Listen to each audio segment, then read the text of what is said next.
Buddy Nerdigans, this is the one and only Packer Girl 89, and today's Manga Nerdigan live reaction video is going to be for Undead Unluck chapter 89. So before I get into this recap and live reaction, let me just remind you to hit that like, share, and subscribe buttons. And because, of course, this channel, let alone this video, are not sponsored, and I'm just on a non-stop high-speed struggle train heading into chaos. Ooh, and it's getting faster by the second. If you love what I'm doing and want to help keep this channel alive and kicking, feel free to hit up my Cash App and PayPal. Those links are in the description box below. So last chapter was really goddamn touching because we saw Spring's connection with Unbreakable. And oh my God, we saw how Unbreakable took something that was so taboo and made it into something beautiful with Spring's, cherry blossoms. And it was so heartbreaking to see Spring cry. Oh God, he's fighting God within him, speaking of. But anyways, we're getting to round 3 now. Let's get to this chapter, see what's in store for us this week. And this chapter is titled Round 3. Oh God, I shall not do it. I shall kill man no longer. Spring?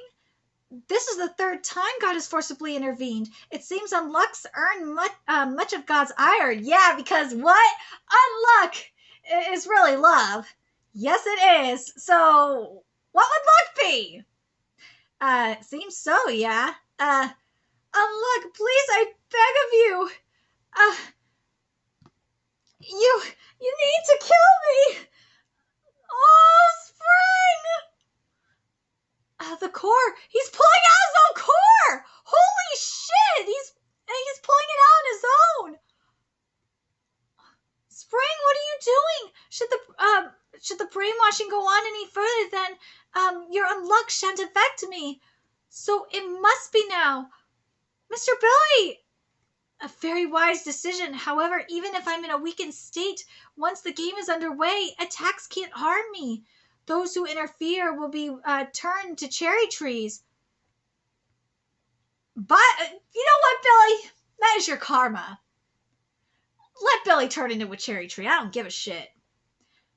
Hear me well, Unluck. Since you are the one who has accepted my game, the person tasked to kill me can be none other than you. For round 3 of play, for the last round, these dice here shall serve in our game. There's not much time before you all turn into cherry trees yourselves. However, this will help end things as quickly as can be. 'Tis odd or even, a 50-50 chance game.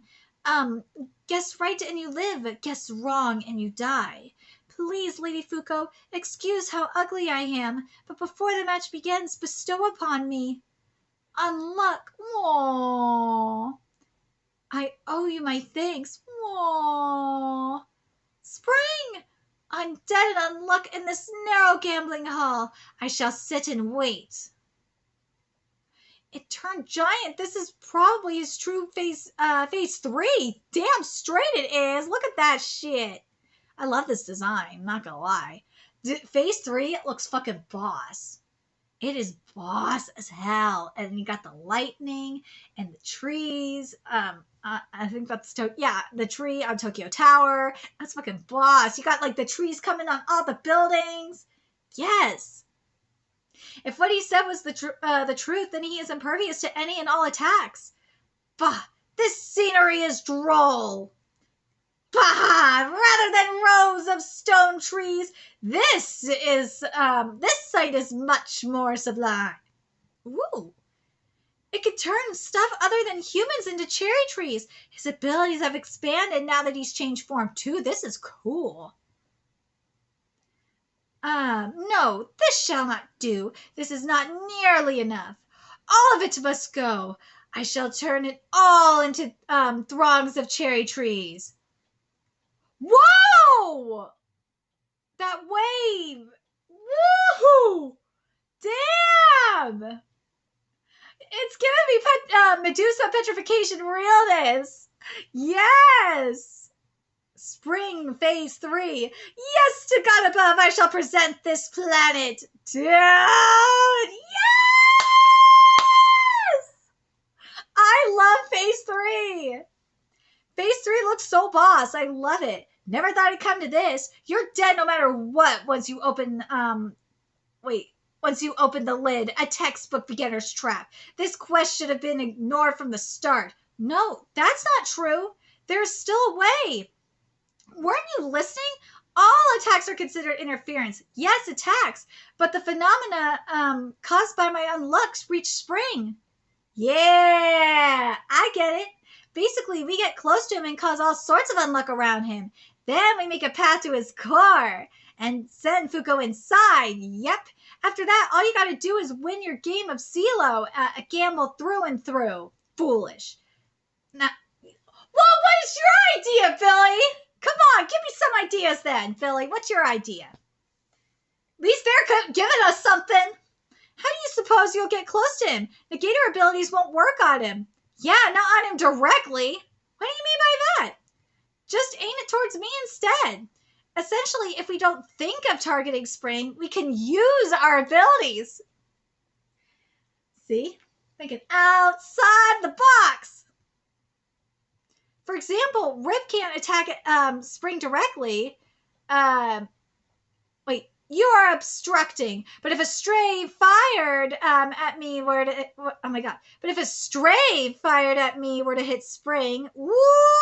Die! Sick! God, it wouldn't be an obstruction. It'd be an accident. That's some far-fetched logic. You're a negator yourself, aren't you? If so, you should know. Rules are all about how you interpret them. Yes! Yes! It's the guys and gals who master bending logic, finding loopholes. Yes! And taking foolish, identifying risks who come out on top. Ain't that right, you bunch of negating lugs? Now let's make light negators and negate this guy's rules. Dude, I gotta read this again because this is so fucking true. This is amazing. Rules are all about how you interpret them. It's the guys and gals who master bending logic, finding loopholes, and taking foolish, identifying risks who come out on top. Dude! Yes! Yes! And he's not talking about, like, even just, you know, literally. He's talking, this is metaphorically speaking, too. This is metaphorically speaking. Mm-hmm. There's a reason why lawyers are paid a lot. There's a reason for this. Shit, dude, I'm not a lawyer, and I've found loopholes, and them loopholes have helped me a lot. Hey, I won against my apartment complex in court because I found them loopholes. But yes, bending logic and finding loopholes, damn straight. Bending logic and finding loopholes in the this is why you read the fine print. This is why why a search engine is fucking amazing, because you could, if you don't understand legalese, you copy it, you paste it in the search engine, and it will tell you what it means. But dude, this is one of those things where you don't hate the player, hate the game kind of things. You gotta think outside the box. Oh god, this is another great example of this, because people have been pissing me off with this shit. So you have these motherfuckers. These motherfuckers want to LARP, and they want to like burn the system down. And they call my state commie, by the way, because I live in Cali. But what these motherfuckers don't know is that the business owners in my state over the past year, they've been using the system to sue the state and get shit done. They've been getting tax cuts for when their businesses were shut down. There were gyms in the state that sued to get, their businesses back open. I mean, shit, one of the teachers in California sued and got up to SCOTUS so that way she could opt out of the teachers union. Yeah, you could thank a teacher from California for that. And there's also recalls going on. There's recalls going on all over the state. And I know people are going to point out Newsom. Hey, that was out, and I've talked to people in California throughout my state on social media and even my family and all that. And they said it was these out-of-staters' fault for interfering. If these motherfuckers would have left us alone, we would have had Newsom out. So there's that. But seriously, you know who else is the master of bending logic and finding loopholes is these motherfuckers in Sacramento. These damn politicians in general. They are the masters of this shit. They are. You can technically say Hollywood doing it too. Assholes. But hey, don't hate the player, hate the game. And the best thing you could do is you could use that shit to your advantage and find even more loopholes and use it against them. People hate when you do that. People hate that shit. Oh God, I love it. I love screwing the rules. I love that shit so much. But yeah, that is why people hire lawyers and CPAs and all that shit. Let's be real. But anyways, very curious what you guys thought of this chapter. I love this so much. I do. I love, if you think about it, think about it. This is what like negators are supposed to be. That's why Billy pisses me off. Negators are supposed to be the ones defying logic. That's as it was said. They're the ones supposed to be defying logic. They're supposed to be the ones screwing the rules. They're supposed to be the ones that are the loopholes. That's the truth. Negators are the loopholes themselves, if you think about it. So Billy being a bitch like this kind of frustrates me. But let's be real. Billy's always been a little bitch. Oh my God, I love this so much. I do. I really do. I'm very curious what you guys think of this chapter. What do you guys think of what was said here about the loopholes and the bending of logic? I fucking love it so much because I love to bend logic. I do.